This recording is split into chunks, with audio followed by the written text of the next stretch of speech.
లో పరధ్యానంగా ఒక ప్రతిమను చేసింది. అది చూడముచ్చటైన బాలుడిగా కనిపించింది. దానికి ప్రాణ ప్రతిష్ఠ చేయవలననిపించింది.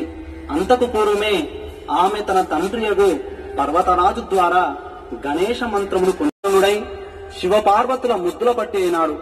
విగత జీవుడైన గజముఖాసురుడు అనింద్యుడై మూషిక రూపమున వినాయకునికి వాహనమై శాశ్వత స్థానమును పొందాడు. గణపతిని ముందు పూజించాలి. గణేశాయ నమః గండకీ పత్రం పూజయామి. విభవక్తాయ నమః శమీపత్రం పూజయామి. వినాయకాయ నమః అశ్వత్థపత్రం పూజయామి. సురసేవితాయ నమః అర్జునపత్రం పూజయామి. కపిలాయ నమః అర్కపత్రం పూజయామి. గణేశ్వరాయ నమః 21 పత్రాన్ని పూజయామి.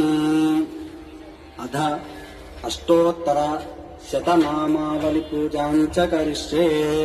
ఇప్పుడు స్వామివారిని పత్రి, అక్షంతలు, పూలు అన్నిటితోనూ పూజ చేయవచ్చు. ఓం గజాననాయ నమః గణాధ్యక్షాయ నమః విఘ్నరాజాయ నమః వినాయకాయ గణపతి